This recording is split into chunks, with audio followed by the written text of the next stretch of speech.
ਸਤਿਨਾਮ ਸ੍ਰੀ ਵਾਹਿਗੁਰੂ ਸਾਹਿਬ ਜੀ। ਬ੍ਰਹਮਾ ਬਿਸਨ ਮਹੇਸ਼ ਤਰੈ, ਲੋਕ ਵੇਦ ਗੁਣ ਗਿਆਨ ਲੰਘਾਏ। ਭੂਤ ਭਵਿੱਖਹੁ ਵਰਤਮਾਨ, ਆਦ ਮੱਧ ਜਿਣ ਅੰਤ ਸਿਧਾਏ। ਮਨ ਬਚ ਕਰਮ ਇਕੱਤਰ ਕਰ, ਜੰਮਣ ਮਰਨ ਜੀਵਨ ਜਿਣ ਆਏ। ਆਦ ਬਿਆਦ ਉਪਾਦ ਸਾਧ, ਸੁਰਗ ਮਿਰਤ ਪਾਤਾਲ ਨਿਵਾਏ। ਉੱਤਮ ਮੱਧਮ ਨੀਚ ਸਾਧ, ਬਾਲਕ ਜੋਬਨ ਬਿਰਧ ਜਿਣਾਏ। ਈੜਾ ਪਿੰਗੁਲਾ ਸੁਖ ਮਨਾ, ਤ੍ਰਿਕੁਟੀ ਲੰਘ ਤ੍ਰਿਵੇਣੀ ਨਾਏ। ਗੁਰਮੁਖ ਇਕ ਮਨ ਇਕ ਧਿਆਏ, ਗੁਰਮੁਖ ਇਕ ਮਨ ਇਕ ਧਿਆਏ। ਵਾਹਿਗੁਰੂ ਜੀ ਕਾ ਖਾਲਸਾ, ਵਾਹਿਗੁਰੂ ਜੀ ਕੀ ਫਤਿਹ। ਪਰਮ ਸਤਿਕਾਰਯੋਗ ਚਵਰ ਛਤਰ ਤਖਤ ਦੇ ਮਾਲਕ, ਦਸਾਂ ਪਾਤਸ਼ਾਹੀਆਂ ਦੀ ਜੋਤ, ਧੰਨ ਸ੍ਰੀ ਗੁਰੂ ਗ੍ਰੰਥ ਸਾਹਿਬ ਮਹਾਰਾਜ ਜੀ ਦੀ ਪਵਿੱਤਰ ਹਜ਼ੂਰੀ ਦੇ ਅੰਦਰ ਹਾਜ਼ਰੀਆਂ ਭਰ ਰਹੀ ਸਤਿਗੁਰਾਂ ਦੀ ਸਾਜੀ ਨਿਵਾਜੀ ਗੁਰੂ ਰੂਪ ਸਾਧ ਸੰਗਤ ਜੀ, ਆਓ ਚਿੱਤ ਬਿਰਤੀਆਂ ਨੂੰ ਇਕਾਗਰ ਕਰਦਿਆਂ ਹੋਇਆਂ ਭਾਈ ਗੁਰਦਾਸ ਜੀ ਦੀਆਂ ਵਾਰਾਂ ਦੀ ਚੱਲ ਰਹੀ ਲੜੀਵਾਰ ਵਿਚਾਰ ਦੇ ਨਾਲ ਜੁੜੀਏ। ਸਤਵੀਂ ਵਾਰ ਦੇ ਵਿੱਚੋਂ ਤੀਜੀ ਪੌੜੀ ਦਾ ਪਾਠ ਆਪ ਜੀ ਨੇ ਸਰਵਣ ਕੀਤਾ ਹੈ।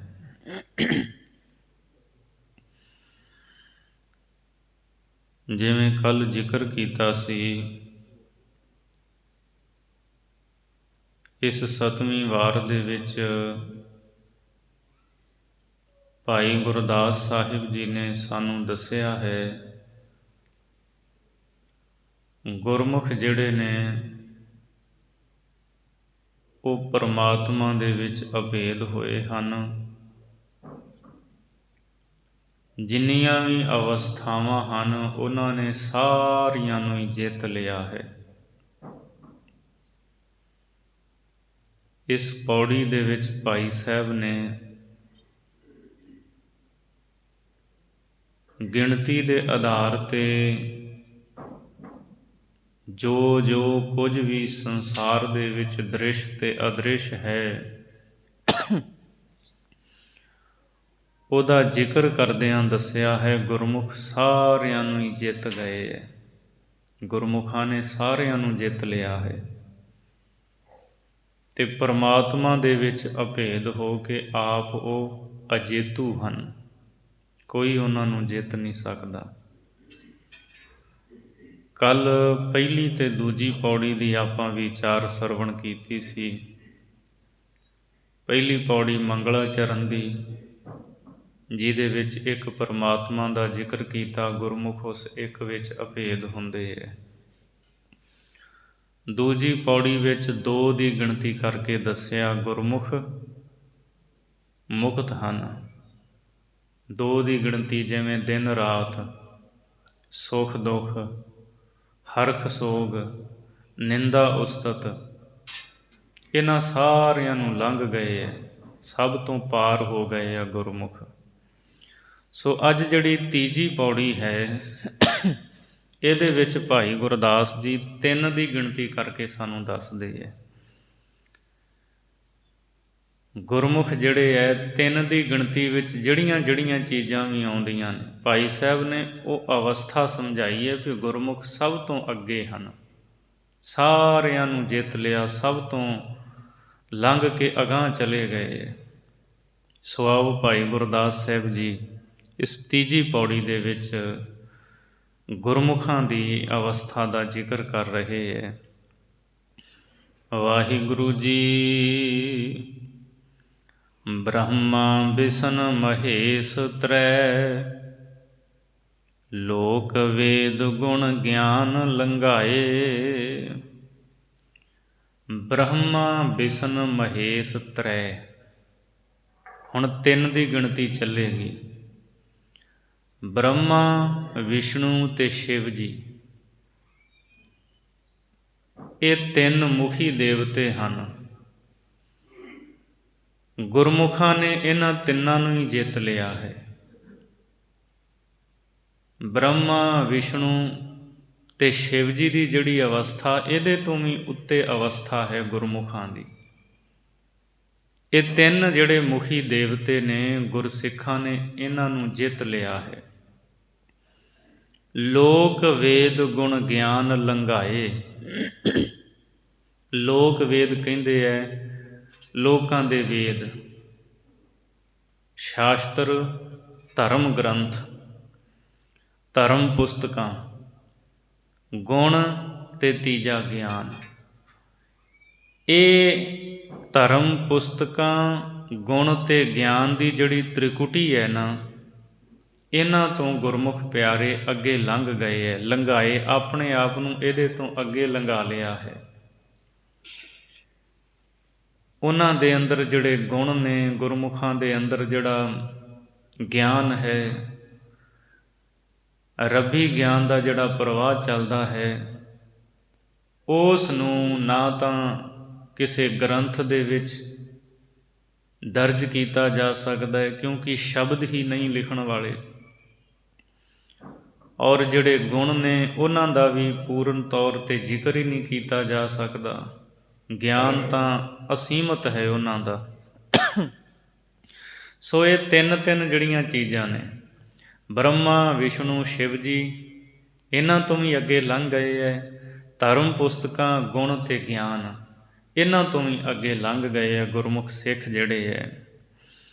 ਭੂਤ ਭਵਿੱਖਹੁ ਵਰਤਮਾਨ, ਆਦ ਮਦ ਜਿਣ ਅੰਤ ਸਿਧਾਏ। ਭੂਤ, ਭਵਿੱਖ ਤੇ ਵਰਤਮਾਨ, ਇਹ ਤਿੰਨ ਸਮੇਂ ਨੇ। ਭੂਤ ਜਿਹੜਾ ਲੰਘਿਆ ਹੋਇਆ ਸਮਾਂ ਬੀਤ ਚੁੱਕਿਆ ਹੈ, ਭਵਿੱਖ ਜਿਹੜਾ ਆਉਣ ਵਾਲਾ ਸਮਾਂ ਹੈ, ਤੇ ਵਰਤਮਾਨ ਕਹਿੰਦੇ ਜਿਹੜਾ ਆ ਸਮਾਂ ਚੱਲ ਰਿਹਾ ਹੈ, ਪ੍ਰੈਜ਼ੈਂਟ, ਪਾਸਟ ਤੇ ਫਿਊਚਰ। ਇਹ ਜਿਹੜੇ ਤਿੰਨ ਸਮੇਂ ਨੇ, ਬੀਤ ਗਿਆ ਸਮਾਂ, ਆਉਣ ਵਾਲਾ ਸਮਾਂ, ਤੇ ਹੁਣ ਜਿਹੜਾ ਸਮਾਂ ਚੱਲ ਰਿਹਾ ਹੈ, ਇਹਨਾਂ ਤੋਂ ਅੱਗੇ ਲੰਘ ਗਏ।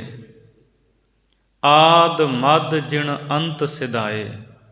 ਆਦ, ਮਦ ਤੇ ਅੰਤ, ਇਹ ਤਿੰਨ ਅਵਸਥਾਵਾਂ ਨੂੰ ਜਿੱਤ ਕੇ ਸਹਿਜ ਅਵਸਥਾ ਦੇ ਵਿੱਚ ਸਿਧਾਏ ਚਲੇ ਗਏ।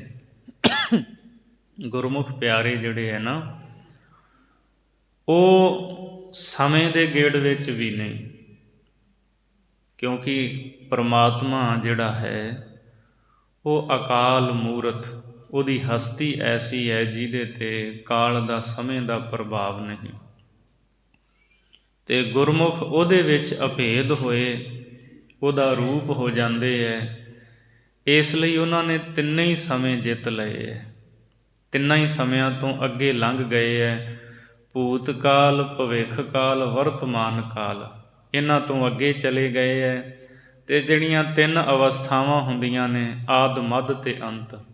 ਆਦ ਕਹਿੰਦੇ ਮੁੱਢ ਨੂੰ, ਮੱਧ ਕਹਿੰਦੇ ਵਿਚਕਾਰਲਾ, ਤੇ ਅੰਤ ਅਖੀਰਲਾ। ਸੋ ਇਹ ਜਿਹੜੀਆਂ ਤਿੰਨ ਅਵਸਥਾਵਾਂ ਨੇ, ਆਦ, ਮੱਧ, ਅੰਤ, ਇਹਨਾਂ ਨੂੰ ਜਿੱਤ ਕੇ ਤੇ ਸਹਿਜ ਅਵਸਥਾ ਦੇ ਵਿੱਚ ਸਿਧਾਏ ਚਲੇ ਗਏ ਹੈ। ਮਨ ਬਚ ਕਰਮ ਇਕੱਤਰ ਕਰ, ਜੰਮਣ ਮਰਨ ਜੀਵਨ ਜਿਣ ਆਏ। ਤਿੰਨ ਦੀ ਗਿਣਤੀ ਚੱਲ ਰਹੀ ਹੈ। ਜਿਹੜੀਆਂ ਚੀਜ਼ਾਂ ਤਿੰਨ ਤਿੰਨ ਹਨ, ਮਨ, ਵਾਚ ਅਤੇ ਕਰਮ। ਮਨ ਜੋ ਅਸੀਂ ਮਨ ਵਿੱਚ ਸੋਚਦੇ ਹਾਂ, ਵਾਚ ਜੋ ਬਚਨ ਬੋਲਦੇ ਹਾਂ, ਅਤੇ ਕਰਮ ਫਿਰ ਜਿਹੜੇ ਅਸੀਂ ਕਰਮ ਕਰਦੇ ਹਾਂ। ਇਹਨਾਂ ਤਿੰਨਾਂ ਨੂੰ ਇਕੱਤਰ ਕਰਕੇ ਜੰਮਣ, ਮਰਨ ਅਤੇ ਜਿਉਣਾ, ਇਹਨਾਂ ਨੂੰ ਜਿੱਤ ਕੇ ਗੁਰਮੁਖ ਪਿਆਰੇ ਆਏ ਹੈ। ਸੰਸਾਰ ਦੇ ਵਿੱਚ ਬਹੁਤੇ ਲੋਕ ਇਹਨਾਂ ਤਿੰਨਾਂ ਨੂੰ ਇੱਕ ਨਹੀਂ ਕਰ ਪਾਉਂਦੇ, ਮਨ, ਵਾਚ ਅਤੇ ਕਰਮ। ਲੋਕਾਂ ਦੇ ਮਨ ਵਿੱਚ ਕੁਝ ਹੋਰ ਚੱਲਦਾ ਹੁੰਦਾ ਹੈ ਅਤੇ ਬਚਨ ਕੁਝ ਹੋਰ ਬੋਲਦੇ ਨੇ, ਅਤੇ ਕਰਮ ਕੁਝ ਹੋਰ ਹੀ ਕਰਦੇ ਹੁੰਦੇ ਆ। ਇਹ ਤਿੰਨੇ ਚੀਜ਼ਾਂ ਰਲਦੀਆਂ ਨਹੀਂ, ਇਕੱਠਿਆਂ ਨਹੀਂ ਕਰ ਸਕਦੇ। ਮਨ ਵਿੱਚ ਕੁਝ ਹੋਰ ਹੈ, ਬੋਲਦੇ ਕੁਝ ਹੋਰ ਹੀ ਨੇ ਅਤੇ ਕਰਦੇ ਕੁਝ ਹੋਰ ਹੀ ਨੇ। ਪਰ ਗੁਰਮੁਖ ਜਿਹੜੇ ਆ ਉਹ ਤਿੰਨਾਂ ਨੂੰ ਇੱਕ ਕਰ ਲੈਂਦੇ। ਜੋ ਉਹਨਾਂ ਦੇ ਮਨ ਵਿੱਚ ਹੈ ਉਹੀ ਉਹ ਜ਼ੁਬਾਨ ਤੋਂ ਬੋਲਦੇ ਹੈ, ਅਤੇ ਜੋ ਮਨ ਵਿੱਚ, ਜੋ ਜ਼ੁਬਾਨ ਤੋਂ ਬੋਲਦੇ ਆ, ਕਰਮ ਵੀ ਉੱਦਾਂ ਦੇ ਹੀ ਕਰਦੇ ਹੈ। ਨਹੀਂ ਤਾਂ ਇੱਥੇ ਦੁਨੀਆ ਬਹੁਤ ਤਰ੍ਹਾਂ ਦੀ ਅਸੀਂ ਵੇਖਦੇ ਹਾਂ, ਲੋਕ ਬੋਲ ਤਾਂ ਕੁਝ ਕਹਿੰਦੇ ਹੈ ਅਤੇ ਕਰਮ ਉਹ ਕਰਦੇ ਨਹੀਂ। ਭਾਵੇਂ ਧਰਮ ਦੀ ਦੁਨੀਆ, ਭਾਵੇਂ ਸਿਆਸਤ ਦੀ ਦੁਨੀਆ ਹੋਵੇ, ਬੋਲ ਤਾਂ ਬਹੁਤ ਲੋਕ ਵੱਡੇ ਵੱਡੇ ਵਾਅਦੇ ਕਰਦੇ ਹੈ, ਪਰ ਪਤਾ ਉਦੋਂ ਲੱਗਦਾ ਜਦੋਂ ਉਹਨਾਂ ਨੂੰ ਨਿਭਾਉਣਾ ਹੁੰਦਾ ਕਿ ਉਹ ਜੋ ਅਸੀਂ ਕਿਹਾ ਸੀ, ਬੋਲਿਆ ਸੀ, ਉਹ ਕੀਤਾ ਹੈ। ਅਤੇ ਜੇ ਬੋਲਿਆ ਹੋਇਆ ਬੋਲ ਉਸ ਨੂੰ ਪੁਗਾਇਆ ਨਹੀਂ ਗਿਆ, ਉਹ ਕਰਮ ਨਹੀਂ ਕੀਤਾ, ਅਤੇ ਇਹਦਾ ਮਤਲਬ ਉਸ ਬੰਦੇ ਦੇ ਅੰਦਰ ਖੋਟ ਸੀ। ਮਨ ਵਿੱਚ ਕੁਝ ਸੀ, ਗੱਲਾਂ ਕੁਝ ਕਰਦਾ ਸੀ, ਅਤੇ ਕੰਮ ਕੁਝ ਹੋਰ ਹੀ ਕਰਦਾ ਹੈ। ਸੋ ਜਿਹੜੇ ਗੁਰਮੁਖ ਪਿਆਰੇ ਨੇ, ਭਾਈ ਗੁਰਦਾਸ ਜੀ ਕਹਿੰਦੇ ਉਹ ਤਿੰਨਾਂ ਨੂੰ ਹੀ ਇੱਕ ਕਰ ਲੈਂਦੇ ਹੈ। ਗੁਰਬਾਣੀ ਦੇ ਵਿੱਚ ਸਤਿਗੁਰੂ ਮਹਾਰਾਜ ਜੀ ਨੇ ਰਹਿਮਤ ਕੀਤੀ ਹੈ। ਮਹਾਰਾਜ ਨੇ ਕਿਹਾ ਜਿਹੜੇ ਇਹਨਾਂ ਤਿੰਨਾਂ ਨੂੰ ਇੱਕ ਨਹੀਂ ਕਰ ਪਾਉਂਦੇ, ਉਹ ਬੰਦੇ ਕੱਚੇ ਹਨ। ਉਹਨਾਂ ਨੂੰ ਦ੍ਰਿੜ ਜਾਂ ਸੱਚੇ ਨਹੀਂ ਕਿਹਾ ਜਾ ਸਕਦਾ। ਬਾਬਾ ਫਰੀਦ ਜੀ ਦਾ ਬਚਨ, ਜਿਨ ਮਨ ਹੋਰ ਮੁਖ ਹੋਰ, ਸੇ ਕਾਂਡੇ ਕੱਚਿਆ। ਜਿਨ੍ਹਾਂ ਦੀ ਦਿਲ ਤੋਂ ਪਰਮਾਤਮਾ ਦੇ ਨਾਲ ਮੁਹੱਬਤ ਹੋਵੇ, ਬੰਦੇ ਉਹੀ ਸੱਚੇ ਹੁੰਦੇ ਨੇ। ਦਿਲਹੁ ਮੁਹੱਬਤ ਜਿਨ ਸੇਈ ਸੱਚਿਆ। ਜਿਹੜੇ ਦਿਲੋਂ ਪਿਆਰ ਕਰਦੇ ਆ ਗੁਰੂ ਨੂੰ, ਮਨੋਂ, ਉਹ ਨੇ ਸੱਚੇ। ਜਿਨ ਮਨ ਹੋਰ ਮੁਖ ਹੋਰ, ਅਤੇ ਜਿਨ੍ਹਾਂ ਦੇ ਮਨ ਵਿੱਚ ਕੁਝ ਹੋਰ ਹੈ ਅਤੇ ਮੂੰਹ ਤੋਂ ਕੁਝ ਹੋਰ ਗੱਲਾਂ ਕਰਦੇ ਐਸੇ ਕਾਂਢੇ ਕੱਚਿਆ। ਬਾਬਾ ਫਰੀਦ ਸਾਹਿਬ ਜੀ ਕਹਿੰਦੇ ਉਹ ਬੰਦੇ ਕੱਚੇ ਨੇ। ਇਹੋ ਜਿਹੇ ਬੰਦੇ ਤੁਹਾਡਾ ਸਾਥ ਸਦਾ ਨਹੀਂ ਨਿਭਾ ਸਕਦੇ। ਉਹ ਰਸਤੇ ਵਿੱਚ ਹੀ ਤੁਹਾਡਾ ਸਾਥ ਛੱਡ ਜਾਣਗੇ, ਮੰਝ ਧਾਰ ਦੇ ਵਿੱਚ, ਦਰਿਆ ਦੇ ਵਿੱਚ ਛੱਡ ਕੇ ਤੁਹਾਨੂੰ ਚਲੇ ਜਾਣਗੇ, ਜਿੱਥੇ ਤੁਹਾਡੇ ਬਚਣ ਦੀ ਕੋਈ ਆਸ ਨਹੀਂ ਹੁੰਦੀ। ਬੰਦਾ ਹੱਥ ਪੱਲਾ ਮਾਰਦਾ ਹੈ, ਬਚ ਗਿਆ ਉਹਦੀ ਕਿਸਮਤ, ਨਹੀਂ ਤਾਂ ਫਿਰ ਉਸ ਪਾਣੀ ਦੀ ਘੁੰਮਣ ਘੇਰੀ ਵਿੱਚ ਪੈ ਕੇ ਉਹਦਾ ਜੀਵਨ ਸਮਾਪਤ ਹੋ ਜਾਂਦਾ ਹੈ। ਸੋ ਇਸ ਲਈ ਗੁਰਮੁਖਾਂ ਦੀ ਨਿਸ਼ਾਨੀ ਇਹ ਹੈ ਵੀ ਮਨ, ਬਚਨ ਅਤੇ ਕਰਮ ਉਹਨਾਂ ਦੇ ਇੱਕ ਹੁੰਦੇ ਹੈ। ਉਹਨਾਂ ਦੇ ਮਨ ਵਿੱਚ ਗੁਰੂ ਦੇ ਨਾਲ ਪਿਆਰ ਹੈ, ਗੁਰੂ ਦਾ ਸ਼ਬਦ ਮਨ ਵਿੱਚ ਵਸਿਆ ਹੈ, ਜ਼ੁਬਾਨ ਤੋਂ ਵੀ ਗੁਰੂ ਦਾ ਸ਼ਬਦ ਬੋਲਦੇ ਆ, ਅਤੇ ਕੰਮ ਵੀ ਗੁਰੂ ਦੇ ਸ਼ਬਦ ਅਨੁਸਾਰ ਕਰਦੇ ਆ ਵੀ ਮੈਨੂੰ ਗੁਰੂ ਸਾਹਿਬ ਨੇ ਆਹ ਕਰਨ ਲਈ ਕਿਹਾ, ਮੈਂ ਇਹੀ ਕਰਨਾ ਹੈ। ਜੇ ਕੋਈ ਤੀਜਾ ਆ ਕੇ ਕਵੇ ਵੀ ਤੂੰ ਇਸ ਤਰ੍ਹਾਂ ਨਹੀਂ, ਇਸ ਤਰ੍ਹਾਂ ਕਰ, ਉਹ ਕਹਿੰਦਾ ਨਹੀਂ, ਮੇਰੇ ਗੁਰੂ ਦਾ ਹੁਕਮ ਹੀ ਨਹੀਂ ਹੈ, ਮੈਂ ਤਾਂ ਗੁਰੂ ਦੇ ਹੁਕਮ ਨੂੰ ਮੰਨਣਾ ਹੈ। ਸੋ ਇਹ ਮਨ, ਬਚਨ ਅਤੇ ਕਰਮ, ਇਹ ਤਿੰਨਾਂ ਨੂੰ ਇੱਕ ਕਰ ਲੈਂਦੇ ਹੈ ਜਿਹੜੇ ਗੁਰਮੁਖ ਪਿਆਰੇ ਹੈ। ਜੰਮਣ, ਮਰਨ, ਜੀਵਨ ਜਿਣ ਆਏ, ਇਹਨਾਂ ਤਿੰਨਾਂ ਨੂੰ ਇੱਕ ਕਰਕੇ ਜੰਮਣ, ਮਰਨ ਅਤੇ ਜਿਉਣਾ, ਇਹਨਾਂ ਤਿੰਨਾਂ ਹੀ ਦਸ਼ਾ ਨੂੰ, ਤਿੰਨਾਂ ਹਾਲਾਤਾਂ ਨੂੰ ਉਹ ਜਿੱਤ ਲੈਂਦੇ ਹੈ। ਉਹ ਜਿੱਤ ਕੇ ਆਏ ਨੇ। ਜੋ ਮਨ ਵਿੱਚ ਸੀ ਉਹੀ ਬੋਲੇ ਨੇ ਅਤੇ ਉਹੀ ਕੁਝ ਕੀਤਾ ਹੈ। ਤਿੰਨੇ ਇੱਕ ਹੋ ਗਏ। ਸੋ ਜੰਮਣ, ਮਰਨ ਅਤੇ ਜਿਉਣਾ, ਇਹਨਾਂ ਨੂੰ ਜਿੱਤ ਲਿਆ ਹੈ। ਮੁਕਤ ਹੋ ਗਏ ਗੁਰਮੁਖ ਪਿਆਰੇ। ਆਦ ਬਿਆਦ ਉਪਾਦ ਸਾਧ, ਸੁਰਗ ਮਿਰਤ ਪਾਤਾਲ ਨਿਵਾਏ। ਆਦਿ ਬਿਆਦੀ ਉਪਾਦੀ, ਇਹ ਤਿੰਨੇ ਹੀ ਰੋਗ, ਇਹਨਾਂ ਨੂੰ ਵੀ ਸਾਧ ਲਿਆ, ਜਿੱਤ ਲਿਆ ਹੈ। ਸੁਰਗ ਮਿਰਤ ਪਾਤਾਲ ਨਿਵਾਏ, ਸੁਰਗ ਲੋਕ, ਮਾਤ ਲੋਕ ਤੇ ਪਾਤਾਲ ਲੋਕ, ਇਹਨੂੰ ਜਿੱਤ ਕੇ ਉਹਨਾਂ ਨੇ ਆਪਣੇ ਅੱਗੇ ਨਿਵਾ ਲਿਆ, ਝੁਕਾ ਲਿਆ ਹੈ। ਆਦਿ ਬਿਆਦੀ ਉਪਾਦੀ, ਸਰੀਰਕ ਰੋਗ, ਮਾਨਸਿਕ ਰੋਗ ਤੇ ਹੋਰ ਕੋਈ ਵਿਪਤਾ, ਲੜਾਈ ਝਗੜਾ ਫਸਾਦ, ਕੋਈ ਅਦ੍ਰਿਸ਼ ਸ਼ਕਤੀ ਦਾ ਪ੍ਰਭਾਵ, ਉਹ ਸਾਰਾ ਕੁਝ ਦੂਰ ਕਰ ਲਿਆ। ਸੋ ਆਦਿ ਬਿਆਦੀ ਉਪਾਦੀ, ਇਹਨਾਂ ਤਿੰਨਾਂ ਨੂੰ ਜਿੱਤ ਲਿਆ। ਸੁਰਗ ਮਿਰਤ ਪਾਤਾਲ ਨਿਵਾਏ, ਸੁਰਗ ਲੋਕ ਦੇ ਵਾਸੀ, ਮਿਰਤ ਮਾਤ ਲੋਕ ਦੇ ਇੱਥੋਂ ਦੇ ਵਾਸੀ, ਵਸਣ ਵਾਲੇ, ਤੇ ਪਾਤਾਲ ਜਿਹੜੇ ਪਤਾਲ ਦੇ ਵਿੱਚ ਵਸਦੇ ਨੇ, ਉੱਥੋਂ ਦੇ ਵਾਸੀ, ਸਾਰਿਆਂ ਨੂੰ ਹੀ ਗੁਰਮੁਖਾਂ ਨੇ, ਗੁਰਸਿੱਖਾਂ ਨੇ ਆਪਣੇ ਅੱਗੇ ਨਿਵਾ ਲਿਆ, ਝੁਕਾ ਲਿਆ। ਤਿੰਨਾਂ ਹੀ ਲੋਕਾਂ ਦੇ ਉੱਤੇ ਗੁਰਮੁਖਾਂ ਨੇ ਜਿੱਤ ਪ੍ਰਾਪਤ ਕਰ ਲਈ ਹੈ। ਉੱਤਮ ਮੱਧਮ ਨੀਚ ਸਾਧ, ਬਾਲਕ ਜੋਬਨ ਬਿਰਦ ਜਿਣਾਏ।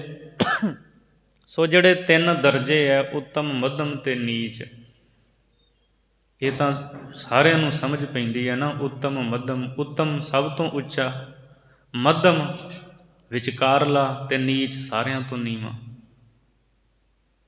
ਸੋ ਇਹ ਜਿਹੜੇ ਤਿੰਨੇ ਦਰਜੇ ਹੈ, ਇਹ ਤਿੰਨ ਅਵਸਥਾਵਾਂ ਗੁਰਮੁਖਾਂ ਨੇ ਜਿੱਤ ਲਈਆਂ ਨੇ।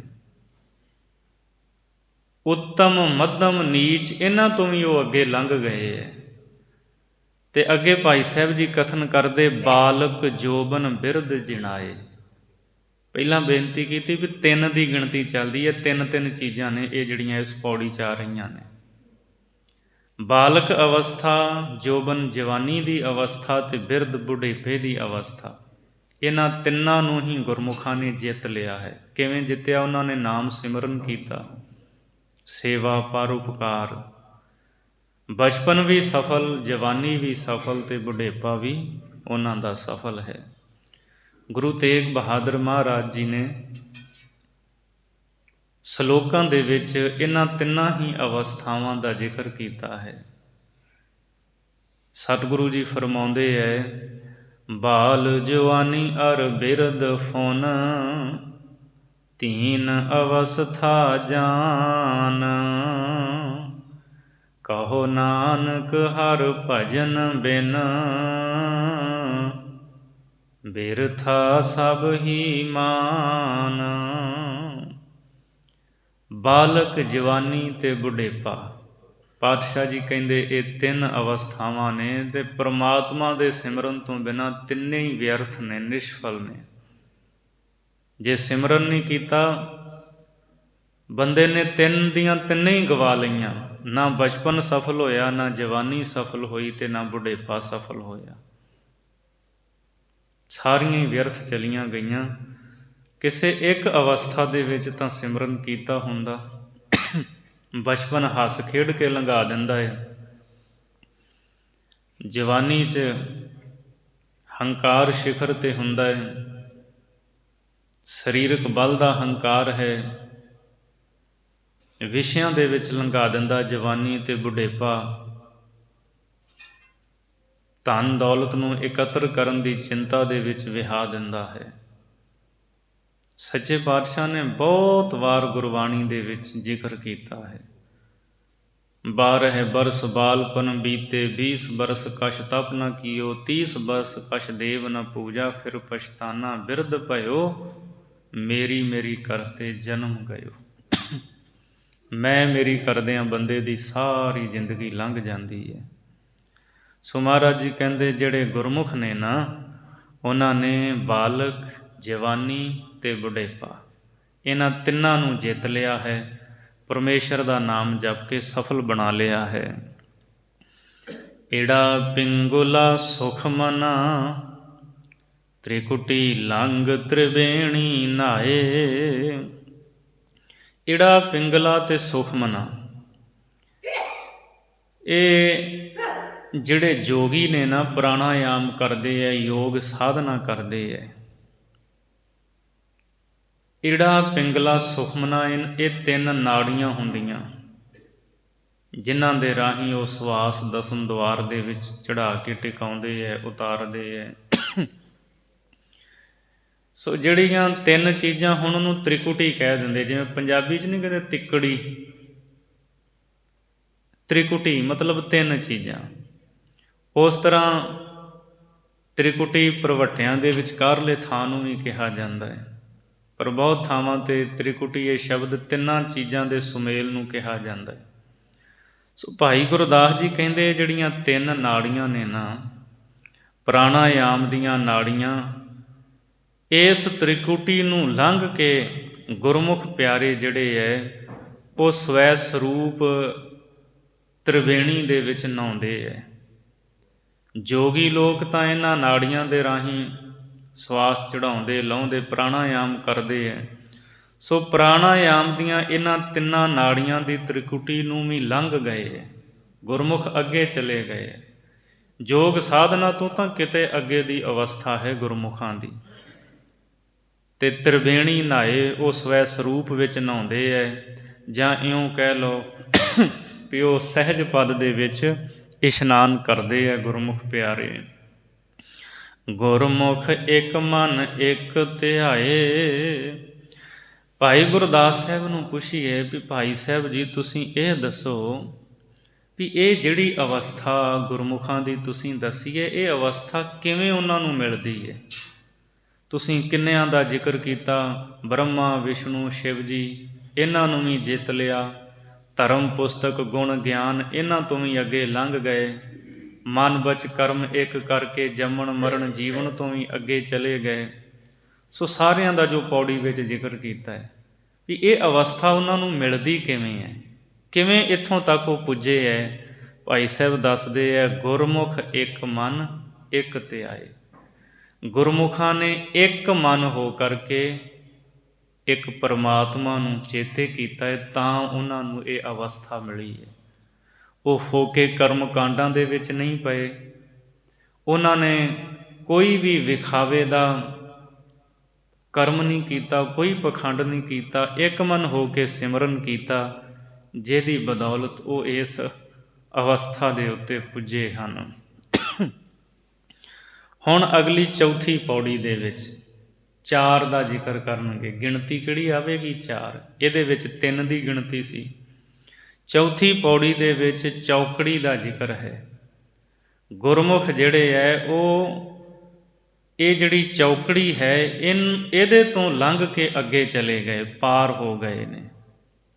ਕੁਝ ਚੀਜ਼ਾਂ 4 ਨੇ, ਉਹਨਾਂ ਦਾ ਹੁਣ ਜ਼ਿਕਰ ਕਰਦੇ ਨੇ ਭਾਈ ਗੁਰਦਾਸ ਸਾਹਿਬ ਜੀ।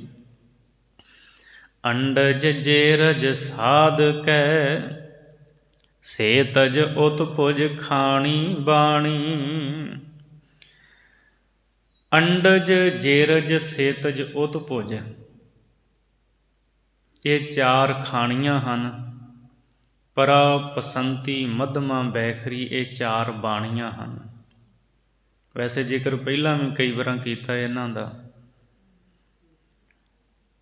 ਅੰਡਜ, ਆਂਡਿਆਂ ਤੋਂ ਜਿਹੜੇ ਜੀਅ ਪੈਦਾ ਹੁੰਦੇ ਹੈ। ਜੇਰਜ, ਜੇਰ ਤੋਂ ਪੈਦਾ ਹੋਣ ਵਾਲੇ ਪਸ਼ੂ, ਮਨੁੱਖ। ਸੇਤਜ, ਗੰਦਗੀ ਦੇ ਜਿਵੇਂ ਕੂੜਾ ਹੁੰਦਾ ਹੈ ਉੱਥੇ ਮੁੜਕੇ ਤੋਂ ਜਿਹੜੇ ਜੀਅ ਪੈਦਾ ਹੁੰਦੇ ਹੈ। ਅਤੇ ਉਤਪੁਜ, ਧਰਤੀ ਦੀ ਹਿੱਕ ਨੂੰ ਪਾੜ ਕੇ ਜਿਹੜੇ ਨਿਕਲਦੇ ਬਨਸਪਤੀ, ਰੁੱਖ ਇਤਿਆਦਿਕ ਜਿੰਨੇ ਵੀ ਉਗਦੇ, ਇਹ 4 ਖਾਣੀਆਂ ਨੇ। ਸ੍ਰਿਸ਼ਟੀ ਪੈਦਾ ਹੋ ਰਹੀ ਹੈ। ਗੁਰਮੁਖਾਂ ਨੇ ਇਹਨਾਂ 4 ਖਾਣੀਆਂ ਨੂੰ ਜਿੱਤ ਲਿਆ ਹੈ। ਸਿਮਰਨ ਕਰਕੇ ਉਹ ਇਸ ਕਿਸੇ ਵੀ ਖਾਣੀ ਦੇ ਵਿੱਚ ਫਿਰ ਜਨਮ ਨਹੀਂ ਲੈਂਦੇ, ਉਹ ਮੁਕਤ ਹੋ ਜਾਂਦੇ ਨੇ। ਅੰਡਜ, ਜੇਰਜ, ਸੇਤਜ ਅਤੇ ਉਤਪੁਜ, ਇਹਨਾਂ ਵਿੱਚੋਂ ਕਿਸੇ ਖਾਣੀ ਦੇ ਵਿੱਚ ਉਹਨਾਂ ਦਾ ਜਨਮ ਨਹੀਂ ਹੁੰਦਾ, ਆਵਾਗੌਣ ਤੋਂ ਮੁਕਤ ਹੋ ਗਏ ਨੇ। ਤੇ ਦੂਸਰਾ ਭਾਈ ਸਾਹਿਬ ਜ਼ਿਕਰ ਕਰਦੇ ਹੈ, ਅੰਡਜ ਜੇਰਜ ਸਾਧਕੈ ਸੇਤਜ ਉਤਪੁਜ ਖਾਣੀ ਬਾਣੀ।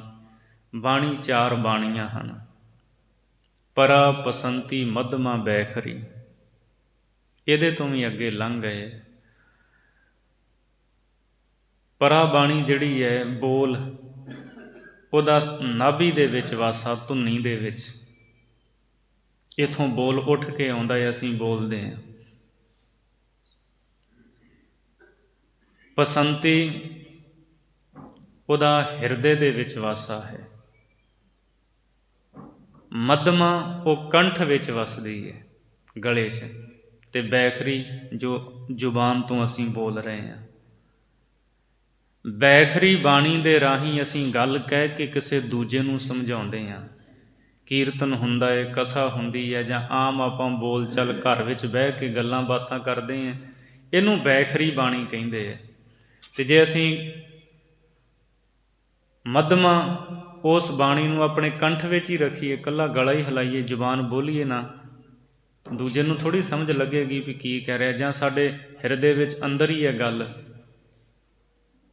ਬੈਖਰੀ ਬਾਣੀ ਰਾਹੀਂ ਸਾਰੀ ਗੱਲਬਾਤ ਸਮਝਾਈ ਜਾਂਦੀ ਹੈ। ਇਹ ਜਿਹੜੀਆਂ ਨੇ ਚਾਰ ਬਾਣੀਆਂ ਹਨ ਅਤੇ ਚਾਰ ਹੀ ਖਾਣੀਆਂ ਹਨ। ਗੁਰਮੁਖਾਂ ਨੇ ਇਹਨਾਂ ਚੌਹਾਂ ਬਾਣੀਆਂ ਨੂੰ, ਚੌਹਾਂ ਖਾਣੀਆਂ ਨੂੰ ਜਿੱਤ ਲਿਆ ਹੈ। ਉਹ ਤਾਂ ਮਾਲਕ ਵਿੱਚ ਅਭੇਦ ਹੋਏ ਹੈ। ਚਾਰੇ ਕੁੰਡਾਂ ਚਾਰ ਜੁਗ, ਚਾਰ ਵਰਨ ਚਾਰ ਵੇਦ ਵਖਾਣੀ। ਚਾਰ ਕੁੰਡਾਂ, ਚਾਰੇ ਕੁੰਡਾਂ, ਚਾਰ ਦਿਸ਼ਾਵਾਂ, ਪੂਰਬ ਪੱਛਮ ਉੱਤਰ ਦੱਖਣ। ਜਿੱਧਰੋਂ ਸੂਰਜ ਨਿਕਲਦਾ ਹੈ ਪੂਰਬ, ਜਿੱਧਰ ਛਿਪਦਾ ਹੈ ਪੱਛਮ, ਅਤੇ ਇਸ ਪਾਸੇ ਉੱਤਰ, ਅਤੇ ਇੱਧਰ ਨੂੰ ਦੱਖਣ। ਸੋ ਭਾਈ ਗੁਰਦਾਸ ਜੀ ਕਹਿੰਦੇ ਇਹ ਜਿਹੜੀਆਂ ਚਾਰ ਦਿਸ਼ਾਵਾਂ ਨੇ, ਇਹਨਾਂ ਨੂੰ ਵੀ ਜਿੱਤ ਲਿਆ ਹੈ। ਚਾਰ ਯੁੱਗ, ਜਿਹੜੇ ਚਾਰ ਯੁੱਗ ਹਨ, ਸਤਿਯੁਗ, ਦੁਆਪਰ, ਤ੍ਰੇਤਾ ਅਤੇ ਕਲਯੁੱਗ, ਇਹਨਾਂ ਨੂੰ ਵੀ ਜਿੱਤ ਲਿਆ। ਇਹਨਾਂ ਤੋਂ ਵੀ ਅੱਗੇ ਲੰਘ ਗਏ ਗੁਰਮੁਖ। ਚਾਰੇ ਕੁੰਡਾਂ ਚਾਰ ਯੁੱਗ, ਚਾਰ ਵਰਨ ਚਾਰ ਵੇਦ ਵਖਾਣੀ। ਚਾਰ ਵਰਨ ਹਨ, ਖੱਤਰੀ, ਬ੍ਰਾਹਮਣ, ਖੱਤਰੀ, ਵੈਸ਼ ਅਤੇ ਸ਼ੂਦਰ। ਇਹ ਜਿਹੜੇ ਚਾਰ ਵਰਨ ਹਨ, ਇਹਨਾਂ ਚੌਹਾਂ ਤੋਂ ਹੀ ਅੱਗੇ ਲੰਘ ਗਏ ਹੈ ਗੁਰਮੁਖ। ਚਾਰ ਵੇਦ ਵਖਾਣੀ, ਅਤੇ ਜਿਹੜੇ ਚਾਰ ਵੇਦ ਕਹੇ ਜਾਂਦੇ ਹੈ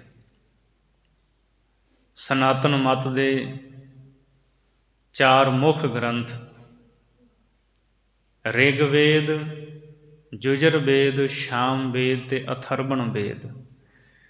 ਇਹ ਚੌਹਾਂ ਵੇਦਾਂ ਦੇ ਗਿਆਨ ਤੋਂ ਵੀ ਅੱਗੇ ਲੰਘ ਗਏ ਹੈ ਗੁਰਮੁਖ ਪਿਆਰੇ। ਚਾਰ ਦਿਸ਼ਾਵਾਂ, ਚਾਰ ਯੁੱਗ, ਚਾਰ ਵਰਨ ਅਤੇ ਚਾਰ ਵੇਦ, ਇਹਨਾਂ ਸਾਰਿਆਂ ਤੋਂ ਪਾਰ ਹੋ ਗਏ ਹੈ। ਇਹ ਜਿਨ੍ਹਾਂ ਦਾ ਜ਼ਿਕਰ ਕੀਤਾ ਹੈ, ਚਾਰ ਦਿਸ਼ਾਵਾਂ, ਚਾਰ ਯੁੱਗ, ਚਾਰ ਵਰਨ ਅਤੇ ਚਾਰ ਵੇਦ, ਇਹਨਾਂ ਦਾ ਜ਼ਿਕਰ ਕੀਤਾ ਜਾ ਸਕਦਾ, ਬੋਲ ਕੇ ਦੱਸਿਆ ਜਾ ਸਕਦਾ। ਚਾਰ ਦਿਸ਼ਾਵਾਂ ਬਾਰੇ ਦੱਸਿਆ ਜਾ ਸਕਦਾ, ਇਸ ਦਿਸ਼ਾ ਦੇ ਵਿੱਚ ਆਹ ਦੇਸ਼ ਹਨ, ਆਹ ਵਸਤੂਆਂ ਹਨ, ਇਸ ਤਰ੍ਹਾਂ ਦੇ ਲੋਕ ਰਹਿੰਦੇ।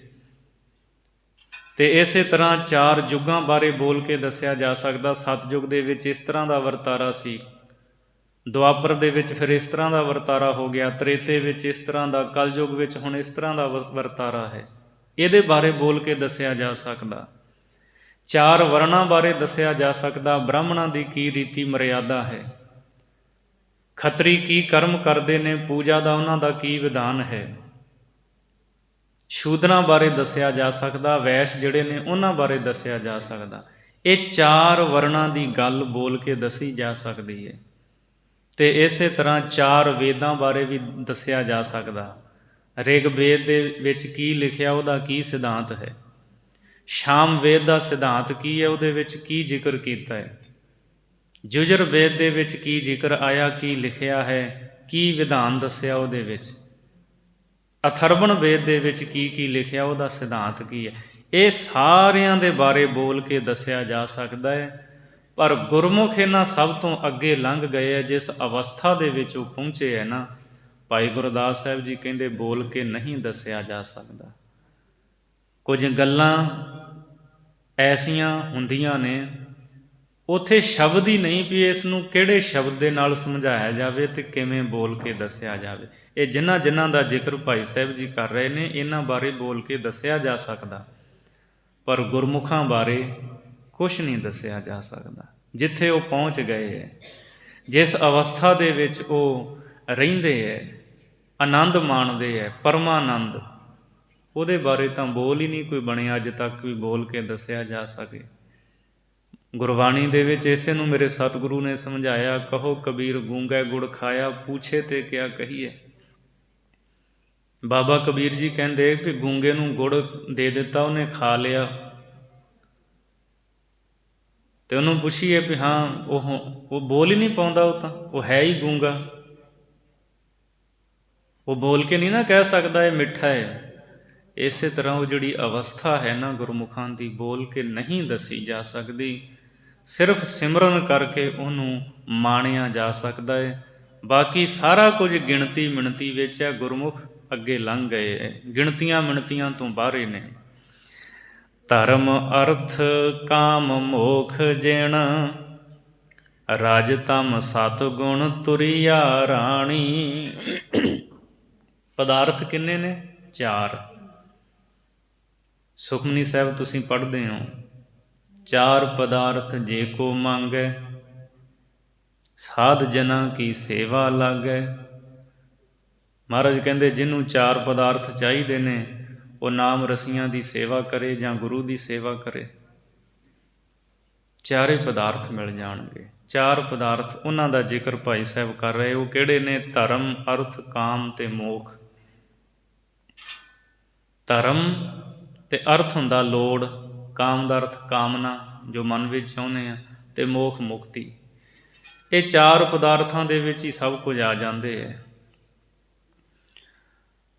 ਦੋਵਾਂ ਦਾ ਸੰਬੰਧ ਅਧਿਆਤਮਕ ਖੇਤਰ ਦੇ ਨਾਲ ਹੈ ਤੇ ਦੋਵਾਂ ਦਾ ਸੰਸਾਰ ਦੇ ਨਾਲ ਹੈ। ਬੰਦਾ ਧਰਮ ਕਮਾਉਣਾ ਚਾਹੁੰਦਾ ਹੈ, ਦੂਜਾ ਮੁਕਤੀ ਚਾਹੁੰਦਾ ਹੈ, ਮੈਂ ਮੁਕਤ ਹੋ ਜਾਵਾਂ ਅਧਿਆਤਮਕ ਖੇਤਰ ਵਿੱਚ। ਤੇ ਸੰਸਾਰ ਦੇ ਵਿੱਚ ਰਹਿੰਦਾ ਦੋ ਪਦਾਰਥ ਉਹ ਚਾਹੀਦੇ ਨੇ, ਅਰਥ ਤੇ ਕਾਮ। ਅਰਥ ਦਾ ਅਰਥ ਹੁੰਦਾ ਲੋੜ, ਤਨ ਤੇ ਕੱਪੜਾ ਪਾਇਆ ਸਾਡੀ ਲੋੜ ਹੈ, ਰੋਟੀ ਖਾਣੀ ਸਾਡੀ ਲੋੜ ਹੈ, ਮੋਟਰ ਗੱਡੀ ਚਾਹੀਦੀ ਆਉਣ ਜਾਣ ਨੂੰ, ਇਹ ਸਾਡੀ ਲੋੜ ਹੈ। ਇਹ ਚੀਜ਼ਾਂ ਨੇ ਸੰਸਾਰ ਦੇ ਪਦਾਰਥ, ਉਹ ਵੀ ਚਾਹੀਦੇ ਨੇ। ਔਰ ਭਗਤ, ਜਦੋਂ ਅਸੀਂ ਗੁਰਬਾਣੀ ਪੜ੍ਹਦੇ ਹਾਂ ਤੇ ਭਗਤ ਸਾਹਿਬਾਨਾਂ ਨੇ ਪਰਮਾਤਮਾ ਨੂੰ ਕਿਹਾ ਵੀ ਮਾਲਕ ਇਹ ਮੇਰੀਆਂ ਲੋੜਾਂ ਨੇ ਤੇ ਇਹ ਮੈਨੂੰ ਚਾਹੀਦੀਆਂ ਨੇ, ਮੈਂ ਤੇਰੇ ਤੋਂ ਹੀ ਮੰਗਣੀਆਂ ਨੇ, ਤੂੰ ਮੈਨੂੰ ਇਹ ਚੀਜ਼ਾਂ ਦੇਣਾ ਕਰ। ਗੋਪਾਲ ਤੇਰਾ ਆਰਤਾ, ਜੋ ਜਨ ਤੁਮਰੀ ਭਗਤ ਕਰਨ ਤੇ ਤਿਨਕੇ ਕਾਜ ਸਵਾਰਤਾ। ਦਾਲ ਸੀਧਾ ਮੰਗੋ ਕੀਓ, ਹਮਰਾ ਖੁਸ਼ੀ ਕਰੈ ਨਿਤ ਜੀਓ। ਪਨੀਆਂ ਸ਼ਾਦਨ ਨੀਕਾ, ਅਨਾਜ ਮੰਗੋ ਸਤ ਸੀਕਾ। ਗਊ ਭੈਂਸ ਮੰਗੋ ਲਾਵੇਰੀ, ਇੱਕ ਤਾਜਨ ਤੁਰੀ ਚੰਗੇਰੀ। ਘਰ ਕੀ ਗੀਹਨ ਚੰਗੀ, ਜਨ ਧੰਨਾ ਲੇਵੈ ਮੰਗੀ। ਬਾਬਾ ਧੰਨਾ ਜੀ ਕਹਿੰਦੇ ਮੈਂ ਮੰਗ ਕੇ ਲੈਣਾ, ਚਾਹੀਦੀਆਂ ਨੇ ਚੀਜ਼ਾਂ ਮੈਨੂੰ। ਜਿਹੜੇ ਤੇਰੀ ਭਗਤੀ ਕਰਦੇ ਨੇ ਤੂੰ ਉਹਨਾਂ ਦੇ ਕਾਰਜ ਸਵਾਰਦਾ ਹੈ। ਮੈਨੂੰ ਦਾਲ ਵੀ ਚਾਹੀਦੀ ਹੈ, ਆਟਾ ਵੀ ਚਾਹੀਦਾ ਹੈ, ਘਿਓ ਵੀ ਚਾਹੀਦਾ ਤੜਕਾ ਲਾਉਣ ਨੂੰ। ਦਾਲ ਸੀਧਾ ਮੰਗੋ ਕੀਓ, ਹਮਰਾ ਖੁਸ਼ੀ ਕਰੈ ਨਿਤ ਜੀਓ। ਮੈਂ ਪ੍ਰਸੰਨ ਹੋਵਾਂ ਨਾ, ਭੁੱਖਿਆਂ ਥੋੜ੍ਹੀ ਭਗਤੀ ਹੋਣੀ ਹੈ। ਭੂਖੇ ਭਗਤ ਨਾ ਕੀਜੈ, ਯਹ ਮਾਲਾ ਆਪਣੀ ਲੀਜੈ। ਵੀ ਰੱਬਾ ਜੇ ਭੁੱਖੇ ਹੀ ਰੱਖਣਾ ਤਾਂ ਫਿਰ ਮਾਲਾ ਲੈ ਲੈ ਆਪਣੀ। ਭੁੱਖਿਆਂ ਤੋਂ ਕਿੱਥੇ ਭਗਤੀ ਹੋਵੇ। ਅਸਲ ਦੇ ਵਿੱਚ ਪਹਿਲੋਂ ਬੰਦੇ ਨੂੰ ਸਰੀਰ ਦੀ ਲੋੜ, ਉਹ ਸਰੀਰ ਕਾਇਮ ਰਹੇਗਾ ਤੇ ਬੰਦਗੀ ਕਰ ਸਕੇਗਾ। ਭੁੱਖਾ ਕਿੰਨਾ ਕੁ ਚਿਰ ਬਵੇਗਾ? 4 ਦਿਨ ਪਾਣੀ ਨਾ ਮਿਲੇ ਪਿਆਸਾ ਮਰ ਜਾਏਗਾ ਬੰਦਾ। ਸਰੀਰ ਜੇ ਕਾਇਮ ਹੈ, ਸਰੀਰ ਤੁਰ ਫਿਰ ਸਕਦਾ, ਸੇਵਾ ਵੀ ਤੇ ਤਾਂ ਹੀ ਕਰੇਗਾ ਨਾ ਜੇ ਸਰੀਰ ਕਾਇਮ ਹੈ। ਜੇ ਸਰੀਰ ਹੀ ਨਾ ਕਾਇਮ ਰਿਹਾ ਤੇ ਸੇਵਾ ਕਿੱਥੋਂ ਕਰੇਗਾ, ਸਿਮਰਨ ਕਿੱਥੋਂ ਕਰੇਗਾ? ਨਹੀਂ ਹੋ ਪਾਵੇਗਾ। ਤੋ ਇਸ ਲਈ ਹਮਰਾ ਖੁਸ਼ੀ ਕਰੈ ਨਿਤ ਜੀਓ। ਪਨੀਆਂ ਸ਼ਾਦਨ ਨੀਕਾ, ਅਨਾਜ ਮੰਗੋ ਸਤ ਸੀਕਾ। ਪਨੀਆਂ ਪੈਰਾਂ 'ਚ ਪਾਉਣ ਲਈ ਵਧੀਆ ਜੋੜਾ ਵੀ ਚਾਹੀਦਾ ਹੈ। ਛਾਦਨ ਕਹਿੰਦੇ ਤਨ ਢੱਕਣ ਨੂੰ ਮੈਨੂੰ ਬਸਤਰ ਵੀ ਚਾਹੀਦੇ ਹੈ। ਸਿਆਲ ਦੇ ਵਿੱਚ ਠੰਡ ਰੋਕਣ ਵਾਲੇ ਬਸਤਰ, ਗਰਮੀਆਂ ਵਿੱਚ ਗਰਮੀਆਂ ਵਾਲੇ ਚਾਹੀਦੇ ਹੈ। ਅਨਾਜ ਮੰਗੋ ਸੱਤ ਸੀਕਾ, ਅੰਨ ਉਹ ਚਾਹੀਦਾ ਜਿਹੜਾ 7 ਸਿਆੜ ਕੱਢ ਕੇ ਚੰਗੀ ਤਰ੍ਹਾਂ ਪੈਲੀ ਵਾਹ ਕੇ ਉਗਾਇਆ ਹੋਵੇ, ਇਹੋ ਜਿਹਾ ਅੰਨ ਚਾਹੀਦਾ ਹੈ, ਤੱਤਾਂ ਦੇ ਨਾਲ ਭਰਪੂਰ। ਗਊ ਭੈਂਸ ਮੰਗੋ ਲਾਵੇਰੀ, ਦੁੱਧ ਪੀਣ ਨੂੰ ਗਾਂ ਮੱਝ ਲਵੇਰੀ ਚਾਹੀਦੀ, ਫੰਡਰ ਨਾ ਹੋਵੇ, ਉਹ ਚਾਹੀਦੀ ਜਿਹੜੀ ਦੁੱਧ ਦਿੰਦੀ ਹੋਵੇ। ਇੱਕ ਤਾਜਨ ਤੁਰੀ ਚੰਗੇਰੀ, ਅਤੇ ਇੱਕ ਚੰਗੀ ਘੋੜੀ ਵੀ ਚਾਹੀਦੀ ਹੈ ਸਵਾਰੀ ਕਰਨ ਲਈ, ਤੁਰਦਾ ਹੀ ਨਾ ਰਵਾਂ। ਅੱਜ ਮੋਟਰਸਾਈਕਲ ਚਾਹੀਦਾ ਹੈ, ਗੱਡੀ ਵੀ ਚਾਹੀਦੀ ਹੈ ਮਾਲਕ, ਇਹ ਲੋੜ ਹੈ ਮੈਂ ਜਾਣਾ ਹੁੰਦਾ।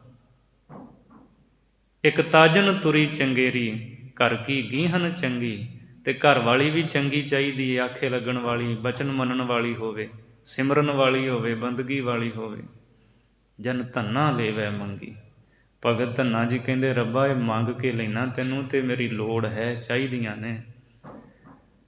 ਸੋ ਇਸ ਲਈ ਸੰਸਾਰ ਦੇ ਵਿੱਚ ਰਹਿੰਦਿਆਂ ਇਹ 2 ਪਦਾਰਥਾਂ, ਇਹ ਸੰਸਾਰ ਦੇ ਨਾਲ ਜੁੜਦੇ ਨੇ। ਅਰਥ ਅਤੇ ਕਾਮ ਦਾ ਅਰਥ ਹੈ ਕਾਮਨਾ, ਮਨ ਵਿੱਚ ਕਾਮਨਾ ਹੁੰਦੀ ਹੈ। ਜਿਵੇਂ ਬੰਦੇ ਨੇ ਮਨ ਵਿੱਚ ਕਾਮਨਾ ਰੱਖੀ, ਮੈਂ ਆਹ ਕੰਮ ਕਰਾਂਗਾ, ਆਹ ਬਿਜ਼ਨਸ ਤੋਰਾਂਗਾ, ਬੱਚੇ ਐ ਸਕੂਲੇ ਪੜ੍ਹਾਉਣੇ ਹੈ, ਚੰਗਾ ਇਹਨਾਂ ਨੂੰ ਕੋਈ ਵਧੀਆ ਕੋਰਸ ਕਰਵਾਉਣਾ ਹੈ, ਤਾਂ ਕਾਮਨਾਵਾਂ ਬਹੁਤ ਅੱਗੇ ਬਣ ਜਾਂਦੀਆਂ ਨੇ। ਸੋ ਧਰਮ ਅਰਥ ਕਾਮ ਮੋਖ, ਇਹ ਜਿਹੜੇ 4 ਪਦਾਰਥ ਨੇ ਇਹਨਾਂ ਨੂੰ ਵੀ ਜਿੱਤ ਲਿਆ ਹੈ ਗੁਰਮੁਖਾਂ ਨੇ, ਇਹ ਸਾਰੇ ਜਿੱਤ ਲਏ ਨੇ।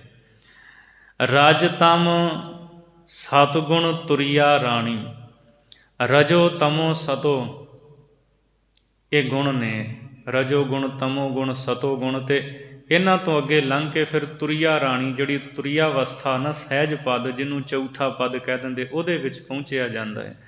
ਗੁਰਮੁਖ ਰਾਜ ਤਮ ਸਤ ਅਤੇ ਤੁਰਿਆ ਰਾਣੀ ਤੋਂ ਅੱਗੇ ਲੰਘ ਗਏ। ਇਹ ਤਾਂ ਅਵਸਥਾਵਾਂ ਨੇ, ਇੱਥੋਂ ਅੱਗੇ ਲੰਘ ਕੇ ਵਾਹਿਗੁਰੂ ਦੇ ਵਿੱਚ ਅਭੇਦ ਹੋ ਗਏ ਹੈ। ਸਨਕਾਦਿਕ ਆਸ਼ਰਮ ਉਲੰਘ, 4 ਵੀਰ ਵਸਗਤ ਘਰੇ ਆਣੀ। ਸਨਕਾਦਿਕ ਬ੍ਰਹਮੇ ਦੇ 4 ਪੁੱਤਰ ਨੇ, ਸਨਕ, ਸਨੰਦਨ, ਸਨਾਤਨ, ਸਨਤ ਕੁਮਾਰ, ਇਹ 4 ਨੂੰ ਜਿੱਤ ਲਿਆ ਹੈ। ਉਹ ਤਾਂ ਗੁਰਮੁਖਾਂ ਦੇ ਬਰਾਬਰ ਕੁਛ ਵੀ ਨਹੀਂ, ਗੁਰਮੁਖ ਤਾਂ ਇਹਨਾਂ ਤੋਂ ਅੱਗੇ ਲੰਘ ਗਏ। ਆਸ਼ਰਮ ਤੇ 4 ਆਸ਼ਰਮ ਹਨ। ਪਹਿਲਾ ਆਸ਼ਰਮ ਬ੍ਰਹਮਚਰਜ, ਦੂਜਾ ਆਸ਼ਰਮ ਗ੍ਰਸਥ, ਤੀਜਾ ਆਸ਼ਰਮ ਬਾਨਪ੍ਰਸਥ ਅਤੇ ਚੌਥਾ ਆਸ਼ਰਮ ਸੰਨਿਆਸ।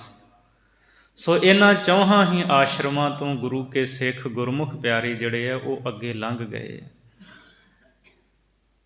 ਪੁਰਾਣੇ ਸਮੇਂ ਵਿੱਚ ਇਹ 4 ਆਸ਼ਰਮ ਜਿਹੜੇ ਸੀ ਨਾ, ਜਨਮ ਤੋਂ ਲੈ ਕੇ 25 ਸਾਲ ਤੱਕ ਦੀ ਉਮਰ ਦਾ ਸਮਾਂ, ਇਹਨੂੰ ਬ੍ਰਹਮਚਰਜ ਆਸ਼ਰਮ ਕਿਹਾ ਜਾਂਦਾ ਸੀ। ਇਹਦੇ ਵਿੱਚ ਵਿੱਦਿਆ ਪੜ੍ਹਨੀ ਹੁੰਦੀ ਸੀ, ਸਿੱਖਣਾ ਹੁੰਦਾ ਸੀ। ਫਿਰ 26 ਸਾਲ ਤੋਂ 50 ਸਾਲ ਤੱਕ ਇਹਨੂੰ ਗ੍ਰਸਥ ਆਸ਼ਰਮ ਕਿਹਾ ਗਿਆ। ਵਿਆਹ ਕਰਵਾਉਣਾ, ਬੱਚੇ ਪਾਲਣੇ ਪੋਸਣੇ ਪੜ੍ਹਾਉਣੇ, ਜ਼ਿੰਮੇਵਾਰੀ ਸਾਰੀ। 51 ਸਾਲ ਤੋਂ 75 ਸਾਲ ਦੀ ਉਮਰ ਤੱਕ ਇਹਨੂੰ ਬਾਨਪ੍ਰਸਥ, ਜੰਗਲਾਂ ਚਲੇ ਜਾਂਦੇ ਸਨ ਲੋਕ, ਫਿਰ ਆ ਜਾਂਦੇ ਸੀ, ਚਲੇ ਜਾਂਦੇ ਸੀ, ਜੰਗਲਾਂ ਜਾ ਕੇ ਬੰਦਗੀ ਕਰਦੇ ਸੀ। ਫਿਰ 76 ਤੋਂ 100 ਸਾਲ ਦੀ ਉਮਰ ਇਹ ਮਿੱਥ ਕੇ ਉਹਨੂੰ ਸੰਨਿਆਸ ਆਸ਼ਰਮ ਕਿਹਾ ਗਿਆ। ਸੰਨਿਆਸ ਲੈ ਲੈਣਾ, ਹੁਣ ਘਰਦਿਆਂ ਦੇ ਨਾਲ ਕੋਈ ਲੈਣਾ ਦੇਣਾ ਨਹੀਂ, ਕਰਨ ਨਾ ਕਰਨ ਉਹ ਆਪਣਾ ਵੇਖਣ, ਚਲਿਆ ਗਿਆ। ਸੋ ਇਹ 4 ਆਸ਼ਰਮ ਇਹਨਾਂ ਤੋਂ ਵੀ ਅੱਗੇ ਲੰਘ ਗਏ ਆ ਗੁਰਮੁਖ ਪਿਆਰੇ। 4 ਵੀਰ ਵਸਗਤ ਘਰੇ ਆਣੀ, ਇਸੇ ਤਰ੍ਹਾਂ 4 ਵੀਰ ਜਿਹੜੇ ਹੈ ਉਹ ਗਿਣੇ ਗਏ ਹੈ। ਹਨੂਮਾਨ, ਲੰਕੋੜਾ, ਭੈਰੋਂ, ਇਹ 4 ਵੀਰ ਤੇ ਨਰ ਸਿੰਘ, ਇਹ ਜਿਹੜੇ 4 ਵੀਰ ਨੇ ਨਾ, ਭਾਈ ਗੁਰਦਾਸ ਸਾਹਿਬ ਜੀ ਕਹਿੰਦੇ ਇਹਨਾਂ ਨੂੰ ਵੀ ਗੁਰਮੁਖਾਂ ਨੇ ਆਪਣੇ ਵਸ ਵਿੱਚ ਕਰ ਲਿਆ ਹੈ। ਇਹਨਾਂ ਤੋਂ ਕਿਤੇ ਉੱਤੇ ਅਵਸਥਾ ਹੈ ਗੁਰਮੁਖ ਪਿਆਰਿਆਂ ਦੀ। ਅਥਵਾ ਜਿਹੜੇ ਰਾਜੇ ਦਸ਼ਰਥ ਦੇ 4 ਪੁੱਤਰ ਨੇ, 4 ਵੀਰ ਉਹਨਾਂ ਨੂੰ ਵੀ ਕਿਹਾ ਗਿਆ ਹੈ, ਸ਼੍ਰੀ ਰਾਮ ਚੰਦਰ, ਲਛਮਣ, ਭਰਤ, ਸ਼ਤਰੂਘਨ। ਸੋ ਉਹਨਾਂ ਨੂੰ ਵੀ ਗੁਰਮੁਖਾਂ ਨੇ ਵਸ ਵਿੱਚ ਕਰ ਲਿਆ ਹੈ। 4 ਵੀਰ ਵਸਗਤ ਕਰ ਆਣੀ। ਸੋ ਇਹ 4 ਵੀਰਾਂ ਨੂੰ ਵਸ ਵਿੱਚ ਕਰ ਲਿਆ ਗੁਰਮੁਖਾਂ ਨੇ। ਚੌਪੜ ਜਿਉ ਚੌਸਾਰ ਮਾਰ, ਜੋੜਾ ਹੋਏ ਨਾ ਕੋਏ ਰਜਾਣੀ। ਚੌਪੜ ਇੱਕ ਖੇਡ ਹੁੰਦੀ ਹੈ, ਨਰਦਾਂ ਵਿੱਚ ਪਾਈਆਂ ਜਾਂਦੀਆਂ ਨੇ। ਚੌਪੜ ਜਿਉ ਚੌਸਾਰ ਮਾਰ। ਭਾਈ ਗੁਰਦਾਸ ਜੀ ਕਹਿੰਦੇ ਜਿਵੇਂ ਕੋਈ ਚੌਪੜ ਦੀ ਖੇਡ ਖੇਡਦਾ ਹੈ ਨਾ, ਤੇ ਫਿਰ ਉਹ ਨਰਦਾਂ ਨੂੰ ਇਕੱਤਰ ਕਰ ਲੈਂਦਾ ਹੈ, ਜਿਹੜੀਆਂ ਉਸ ਖੇਡ ਦੇ ਵਿੱਚ ਨਰਦਾਂ ਹੁੰਦੀਆਂ ਨੇ, ਤੇ ਉਹਦੇ ਚਾਰੇ ਪਾਸੇ ਮਾਰ ਕੇ, ਚੌਪੜ ਦੀ ਖੇਡ ਦੇ ਵਿੱਚ ਜਿਵੇਂ ਕੋਈ ਚਾਰੇ ਪਾਸੇ ਮਾਰ ਕੇ ਨਰਦਾਂ ਇਕੱਤਰ ਕਰ ਲੈਂਦਾ ਹੈ, ਫਿਰ ਉਹ ਜੋੜਾ ਜੋੜਾ ਬਣ ਜਾਂਦੀਆਂ, ਫਿਰ ਉਹਨੂੰ ਕੋਈ ਨਹੀਂ ਮਾਰ ਸਕਦਾ। ਚੌਪੜ ਜਿਉਂ ਚੌਸਾਰ ਮਾਰ, ਜੋੜਾ ਹੋਏ ਨਾ ਕੋਈ ਰਜਾਣੀ। ਕੱਲੀ ਨਰਦ ਜਿਹੜੀ ਹੈ ਨਾ, ਉਹ ਮਾਰੀ ਜਾਂਦੀ ਹੈ। ਜਦੋਂ ਜੋੜਾ ਹੋ ਜਾਂਦੀ ਹੈ ਉਦੋਂ ਥਾਂ ਹੀ ਨਹੀਂ ਹੁੰਦਾ, ਉਦੋਂ ਫਿਰ ਉਹ ਨਰਦ ਜਿਹੜੀ ਹੈ ਮਾਰੀ ਨਹੀਂ ਜਾਂਦੀ। ਭਾਈ ਗੁਰਦਾਸ ਸਾਹਿਬ ਜੀ ਕਹਿੰਦੇ ਜਿਹੜੇ ਗੁਰਮੁਖ ਪਿਆਰੇ ਨੇ ਨਾ, ਚੌਪੜ ਦੀ ਬਾਜੀ ਵਾਂਗ ਉਹਨਾਂ ਨੇ ਚਾਰੇ ਪਾਸੇ ਜਿੱਤ ਲਏ ਹੈ। ਅਤੇ ਜਿਵੇਂ ਨਰਦਾਂ ਜਦੋਂ ਜੋੜਾ ਬਣ ਜਾਂਦੀਆਂ ਉਹ ਮਰਦੀਆਂ ਨਹੀਂ, ਕੋਈ ਮਾਰ ਨਹੀਂ ਸਕਦਾ। ਗੁਰਮੁਖ ਪਿਆਰੇ ਇਸ ਤਰ੍ਹਾਂ ਪਰਮਾਤਮਾ ਨਾਲ ਮਿਲ ਗਏ, ਇੱਕ ਗੁਰਮੁਖ ਦੂਜਾ ਪਰਮਾਤਮਾ, 2 ਹੋ ਗਏ ਨਾ ਹੁਣ, ਗੁਰਮੁਖ ਅਤੇ ਹੁਣ ਨਹੀਂ ਕੋਈ ਮਾਰ ਸਕਦਾ। ਗੁਰਮੁਖ ਨੂੰ ਕੋਈ ਨਹੀਂ ਮਾਰ ਸਕਦਾ, ਕਿਉਂਕਿ ਪ੍ਰਭੂ ਦੇ ਨਾਲ ਮਿਲ ਕੇ ਹੁਣ ਜੋੜਾ ਬਣ ਗਿਆ ਹੈ। ਇਸ ਲਈ ਗੁਰਮੁਖ ਪਿਆਰੇ ਜਿਹੜੇ ਹੈ ਉਹ ਅਜਿੱਤ ਹਨ, ਕਿਸੇ ਤੋਂ ਜਿੱਤੇ ਨਹੀਂ ਜਾ ਸਕਦੇ, ਨਾ ਕੋਈ ਉਹਨਾਂ ਨੂੰ ਮਾਰ ਮੁਕਾ ਸਕਦਾ ਹੈ। ਰੰਗ ਬਿਰੰਗ ਤੰਬੋਲ ਰਸ, ਬਹੁ ਰੰਗੀ ਇੱਕ ਰੰਗ ਨਿਸ਼ਾਨੀ। ਇਸੇ ਤਰ੍ਹਾਂ ਜਿਹੜਾ ਤੰਬੋਲ ਹੈ, ਪਾਨ ਹੁੰਦਾ ਨਾ, ਉਹਦੇ 4 ਚੀਜ਼ਾਂ ਪੈਂਦੀਆਂ ਨੇ ਉਹ ਤੰਬੋਲ ਦੇ ਵਿੱਚ, ਕੱਥ, ਸੁਪਾਰੀ, ਚੂਨਾ ਅਤੇ ਪਾਨ। ਇਹ 4 ਜਦੋਂ ਉਹ ਬਣਾ ਕੇ ਦੇ ਦਿੰਦੇ ਆ ਨਾ, ਅਤੇ ਜਿਹੜਾ ਖਾਣ ਵਾਲਾ ਉਹ ਮੂੰਹ 'ਚ ਪਾ ਕੇ ਜਦੋਂ ਚੱਬਦਾ ਹੈ, ਉਸ ਪਾਨ ਨੂੰ ਚਬਾਉਂਦਾ ਹੈ, ਉਹ ਚੀਜ਼ਾਂ ਤਾਂ ਅੱਡੋ ਅੱਡ ਰੰਗ ਦੀਆਂ ਹੁੰਦੀਆਂ ਨੇ, ਕੱਥ, ਸੁਪਾਰੀ, ਚੂਨਾ ਅਤੇ ਪਾਨ। ਪਰ ਜਦੋਂ ਉਹਨੂੰ ਚਬਾਉਂਦਾ ਹੈ ਉਹ ਇੱਕ ਹੀ ਰੰਗ ਬਣ ਜਾਂਦਾ, ਲਾਲ, ਲਾਲ ਰੰਗ ਹੋ ਜਾਂਦਾ ਹੈ। ਭਾਈ ਗੁਰਦਾਸ ਸਾਹਿਬ ਜੀ ਕਹਿੰਦੇ ਜਿਹੜੇ ਗੁਰਮੁਖ ਪਿਆਰੇ ਨੇ ਨਾ, ਉਹ ਭਾਵੇਂ ਕਿਸੇ ਵਰਨ ਦੇ ਵਿੱਚ ਹੋਣ, ਕਿਸੇ ਆਸ਼ਰਮ ਦੇ ਵਿੱਚ ਹੋਣ, ਉਹ ਇੱਕ ਰੰਗ ਹੀ ਉਹਨਾਂ ਦੇ ਅੰਦਰ ਹੈ, ਪ੍ਰੇਮ ਦਾ ਰੰਗ। ਲਾਲ ਰੰਗ ਤਿਸ ਕੋ ਲੱਗਾ, ਜਿਸਕੇ ਵਡਭਾਗਾ ਮੈਲਾ, ਕਦੇ ਨਾ ਹੋਵਈ ਨਹਿ ਲਾਗੇ ਦਾਗਾ। ਸੋ ਗੁਰੂ ਦਾ ਪ੍ਰੇਮ ਉਹਨਾਂ ਦੇ ਅੰਦਰ ਹੈ। ਅਤੇ ਜਿਹੜੀ ਮਰਜ਼ੀ ਜਾਤ ਹੋਵੇ, ਜਿਹੜਾ ਮਰਜ਼ੀ ਆਸ਼ਰਮ ਹੋਵੇ, ਜਿਹੜਾ ਮਰਜ਼ੀ ਵਰਨ ਹੋਵੇ, ਜਿਵੇਂ 4 ਚੀਜ਼ਾਂ ਤੰਬੋਲ ਦੀਆਂ, ਰੰਗ ਅੱਡੋ ਅੱਡ ਹੈ ਪਰ ਇੱਕ ਰੰਗ ਲਾਲ ਬਣ ਜਾਂਦਾ ਹੈ। ਇਸੇ ਤਰ੍ਹਾਂ ਕਿਸੇ ਵੀ ਵਰਨ, ਆਸ਼ਰਮ, ਜਾਤ ਵਿੱਚ ਹੋਵੇ, ਉਹ ਗੁਰੂ ਨਾਲ ਮਿਲ ਕੇ ਗੁਰਮੁਖ ਪਿਆਰੇ, ਉਹਨਾਂ ਦੇ ਅੰਦਰ ਇੱਕ ਪ੍ਰੇਮ ਦਾ ਰੰਗ ਪੈਦਾ ਹੁੰਦਾ ਹੈ, ਅਤੇ ਉਹ ਬ੍ਰਹਮ ਰੂਪ ਹੋ ਜਾਂਦੇ ਹੈ। ਗੁਰਮੁਖ ਸਾਧ ਸੰਗਤ ਨਿਰਬਾਣੀ। ਸੋ ਗੁਰਮੁਖ ਪਿਆਰੇ ਸਾਧ ਸੰਗਤ ਕਰਦਿਆਂ ਹੋਇਆਂ ਨਿਰਵਾਣ ਅਵਸਥਾ, ਸਹਿਜ ਅਵਸਥਾ ਵਿੱਚ ਪੁੱਜ ਜਾਂਦੇ ਹੈ। ਐਸੀ ਅਵਸਥਾ ਜਿੱਥੇ ਕੋਈ ਵਾਸ਼ਨਾ ਨਹੀਂ, ਵਾਸ਼ਨਾ ਤੋਂ ਰਹਿਤ ਉਹਨਾਂ ਦੀ ਅਵਸਥਾ ਹੁੰਦੀ ਹੈ। ਸੋ ਇਹ ਜਿਹੜੀ ਚੌਥੀ ਪੌੜੀ ਹੈ ਨਾ, ਇਹਦੇ ਵਿੱਚ ਚੌਕੜੀ ਦਾ ਮਤਲਬ 4 ਗਿਣਤੀ ਦਾ ਜ਼ਿਕਰ ਕੀਤਾ। ਜਿਹੜੀਆਂ ਜਿਹੜੀਆਂ 4 ਚੀਜ਼ਾਂ ਨੇ, ਉਹਨਾਂ ਸਾਰਿਆਂ ਤੋਂ ਗੁਰਮੁਖ ਅੱਗੇ ਲੰਘ ਗਏ ਹੈ, ਅਤੇ ਉਹਨਾਂ ਦੀ ਅਵਸਥਾ ਗੁਰਮੁਖਾਂ ਦੀ ਦੱਸੀ ਨਹੀਂ ਜਾ ਸਕਦੀ। ਇਸੇ ਤਰ੍ਹਾਂ ਹੁਣ ਅੱਗੇ ਗਿਣਤੀ ਕਰਨਗੇ, 5ਵੀਂ ਪੌੜੀ ਵਿੱਚ 5 ਚੀਜ਼ਾਂ, 6ਵੀਂ ਵਿੱਚ 6, 7ਵੀਂ ਵਿੱਚ 7। ਸੋ ਇਹ ਗਿਣਤੀ ਦੇ ਆਧਾਰ 'ਤੇ ਨਾ ਗੁਰਮੁਖਾਂ ਦੀ ਅਵਸਥਾ ਉੱਚੀ ਭਾਈ ਗੁਰਦਾਸ ਨੇ ਦੱਸੀ ਹੈ ਕਿ ਉਹਨਾਂ ਦੀ ਅਵਸਥਾ ਬਹੁਤ ਉੱਚੀ ਹੈ। ਸਤਿਗੁਰੂ ਮਿਹਰ ਕਰਨ। ਵਿਚਾਰਾਂ ਕਰਦੇ ਹਾਂ, ਭੁੱਲਾਂ ਦੀ ਖਿਮਾ ਬਖਸ਼ਣੀ ਜੀ। ਰੰਗ ਬਿਰੰਗ ਤੰਬੋਲ ਰਸ, ਬਹੁ ਰੰਗੀ ਇੱਕ ਰੰਗ ਨਿਸ਼ਾਨੀ। ਗੁਰਮੁਖ ਸਾਧ ਸੰਗਤ ਨਿਰਬਾਣੀ। ਵਾਹਿਗੁਰੂ ਜੀ ਕਾ ਖਾਲਸਾ, ਵਾਹਿਗੁਰੂ ਜੀ ਕੀ ਫਤਿਹ।